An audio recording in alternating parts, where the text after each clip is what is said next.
waited long enough, so let's just crack on. No preamble. My favourite 4K Blu-ray box sets, collector's editions of the year. See the previous video for the standalone stuff. Number 12, the Bruce Lee collection from Arrow Video. Everything except Enter the Dragon in 4K, even that's here on Blu-ray. It's the last word on Bruce Lee. Even the extras on the 4K of Enter the Dragon are just the same as this anyway, so you're not missing anything. Million videos on this on YouTube. You don't need me to tell you why this is great stuff, but the typical extras from Arrow just go above and beyond for the memory of Bruce Lee. Essential stuff for any fan. Do not just stick with the old box sets for that. Likewise, Second Sight's Superlative at number 11. Texas Chainsaw Massacre set.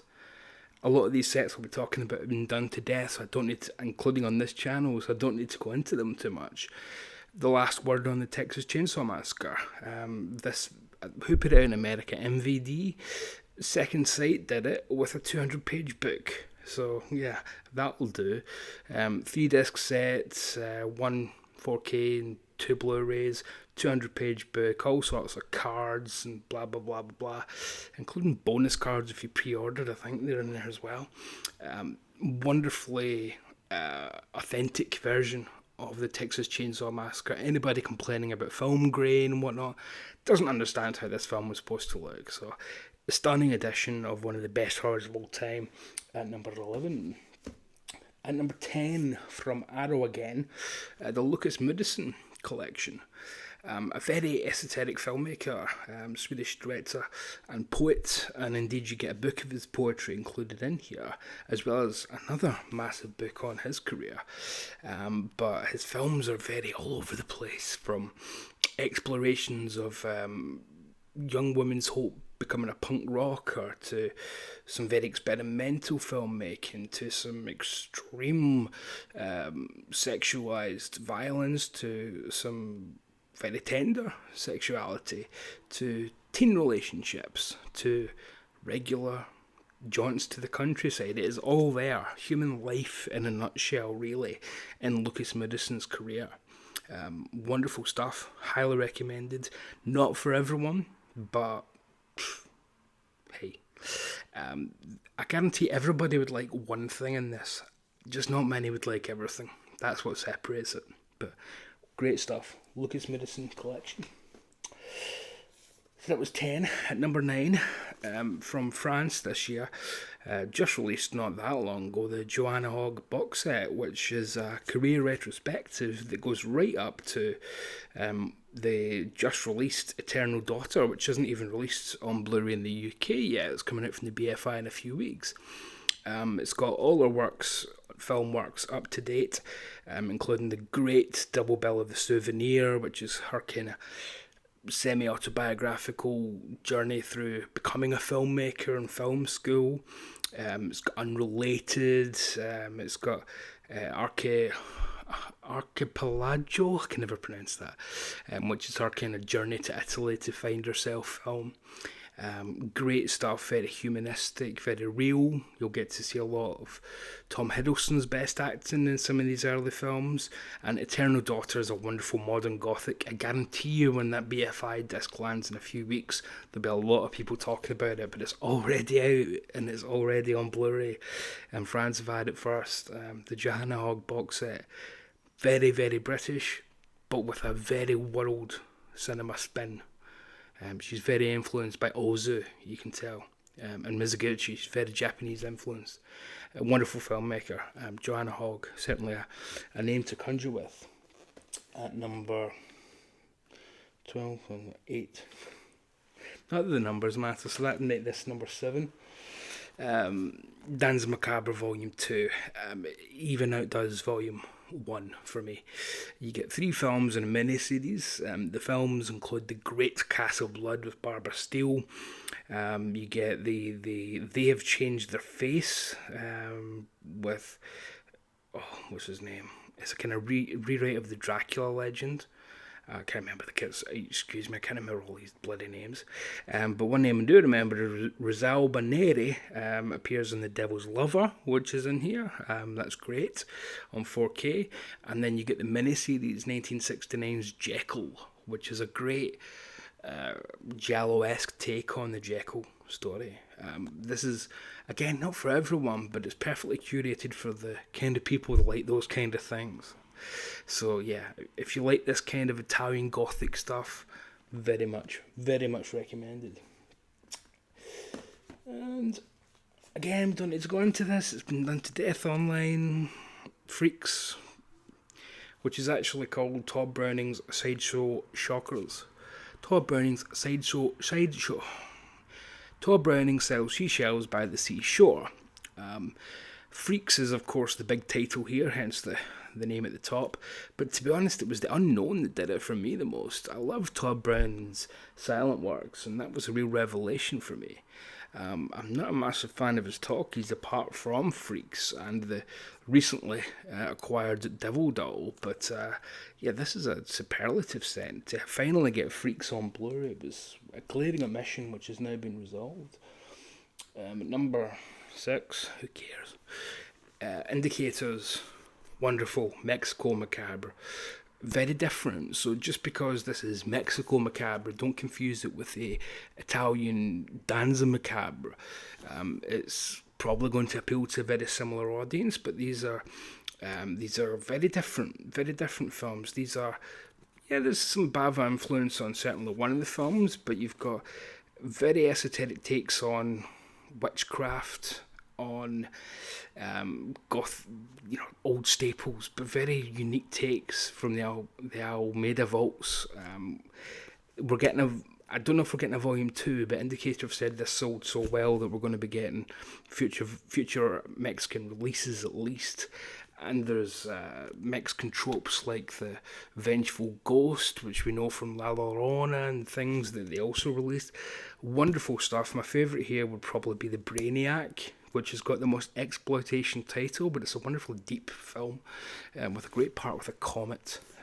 Yeah, check that out. If you can only see one of these, check out the Brainiac or the Witch's Mirror. Pretty great too. And there's a great witch in Black Pit of M. Great character of a witch. In fact, just get the bloody box set, man. Get the bloody box set. At number 5 ish. I'm just going to throw them all in as one set. Naked Lunch on 4K. Existence on 4K. Crimes of the Future on 4K from Second Sight, and then Spider came out this year as well, finally on Blu-ray. So basically, whole lot of Cronenberg this year, which thank goodness. So finally, 4Ks of two of his classics, Existence and Naked Lunch. Finally, an HD version of Spider and Crimes of the Future. I've bought this 3 times and it's only been out for 2 years, this film. But yeah, it's his most Cronenberg film since Spider, so it's great to have that back. My favourite of the bunch is Extends. I think it's a great film, which was much maligned at the time, but I think it's really coming to its own. Although Spider, do not sleep on it just because it's only a Blu-ray from Sony and it's not one of your fancy labels putting it out. If this was out from Indicator, Radiance, anybody, believe me, this would be getting all sorts of us neckbeards making videos about it. Like this. Speaking of the kind of stuff that gets us going, Zalewski. This set sold super well for Eureka in a year where they've released a deluge of kung fu and martial arts films.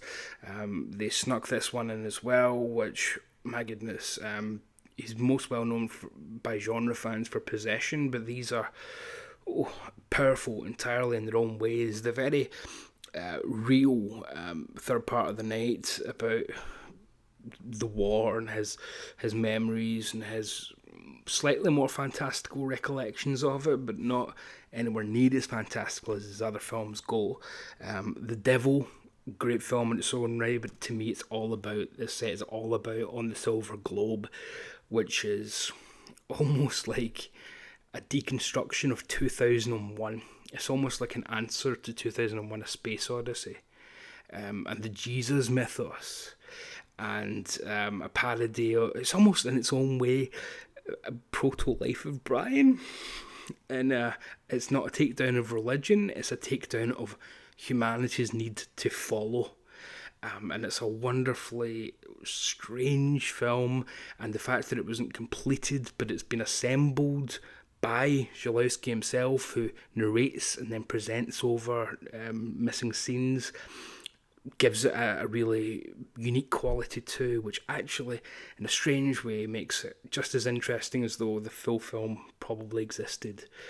Wonderful stuff. So the Zalewski box set, but certainly on the Silver Globe, is highest recommendation. Number 3, Steve McQueen's Small Axe from Criterion. Wonderful series about the Windrush generation. A series of 5 films that were released one every Sunday on BBC One, about the institutional racism that generation faced and continues to face. As anyone who knows what's happened to that generation in terms of being forced out of the country, some of them, again, in their 80s and the like. Yeah, very prevalent. Series. It was released on DVD only in the UK at the time. Thank goodness Criterion have given it the treatment it deserves, including Uprising, a 3-part documentary by McQueen about a house fire, which is very thematically similar to the kind of stories he's telling here. One's about the Mangrove Cafe, which was... I won't go into all the stories, but there's institutional racism in the police force from an officer's point of view. There's a local cafe which puts up with racism in Notting Hill. There's a trial. There's the education system failing young Afro-Caribbean students. Wonderful series, shot wonderfully, but it's all about the power and the emotions of the performances and the scripts. Brilliant event television, which comes along very, very seldom, but Small Axe, number 3. Number 2 then, this was always going to be there, Cushion Curiosities from Severin. Indeed it is some of the most curious entries from Mr. Cushion's career. This is so much better than the Eurocrypt of Christopher Lee volumes that's not real. Jonathan Rigby's book in it is superlative. I would pay £30 for that alone. But films like Tender Dracula get the additions they deserve here. Bloodsuckers finally gets completed here and released in an edition that's worthy. His Sherlock Holmes, Peter Cushing's Series 2 of Sherlock Holmes, Douglas Wilmer was Series 1, gets an HD upgrade here with all sorts of extras. He's a wonderful Holmes, so you get to see him doing a different version of, say, Hound of the Baskervilles from his Hammer version. The Man Who Finally Died and Suspect are more ensemble films. I've also got those on Bluray from RIP Network. And Cone of Silence, he plays a small part in that, but that's an aviation drama which... goes along with something like No Highway in the Sky, or even The Dam Busters for the first half of The Dam Busters and that kind of airing. So it's not all horror, but they certainly are curios. And I can't recommend Bloodsuckers enough, the way they've treated that. And certainly the Sherlock Holmes show is, for my money, one of the best Sherlock Holmes on TVs. Nothing will ever surpass Jeremy Brett, but there we go. My number 1 set of the year then. Indicator's release of Todd Slaughter, what did they call it? You'll have to excuse me, I always take the cards off and keep them separate so they don't get damaged. The 10 somethings of Todd Slaughter. Anyways, Todd Slaughter, very much the godfather of British horror on screen. Before Hammer, 20 years before the Quatermass experiment, there was Todd Slaughter on screen. And for years, I've had Todd Slaughter on disc on his awful Elstree Hill pound shop DVDs. Crap, total crap. And they didn't do him any justice or the films. And here we finally get stunning prints of the Slaughter films. Absolutely stunning. People have said the C word about Todd Slaughter, camp. Not that C word, you gutter. But for me, no, it's slightly panto, it's slightly end of the pier, but it's just a little bit knowing. They couldn't get away with a lot in terms of the horror and depictions, so giving it a little wink is a very British way of getting round that kind of thing. We take our sex and our horror with a little levity, thank you very much, and we like our toast done on one side. The films themselves, if you don't like one, you won't like the rest of them. They're very much of a muchness, but that's a plus for me because Todd he almost plays the same kind of character in quite a few of the films. Very, can't wait to get you into my chair, but very knowing, very, very fun. And I'd say start with Murder in the Red Barn. If you don't like that, just give up and sell it, because that's pure Todd Slaughter.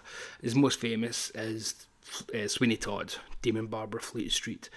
But yeah, so give this a go if you want early British horror, which was out, just a year after The Bride of Frankenstein, so we're talking very early British horror. And the prints here are just unbelievable. The extras indicated have surpassed themselves. To tell me there's a set like this for Todd Slaughter, I would never have believed it in a million years. Maybe a set that had a couple of the films, but pretty much a career retrospective for Todd Slaughter. Just unreal. From 4K scans, no less. Absolutely superlative. So there we go. That's my sets of the year. So check out the last episode if you haven't. That was on that was on standalone discs of the year. Check out the next video, which is going to be the albums of 2023, and I'll see you for that. Till next time.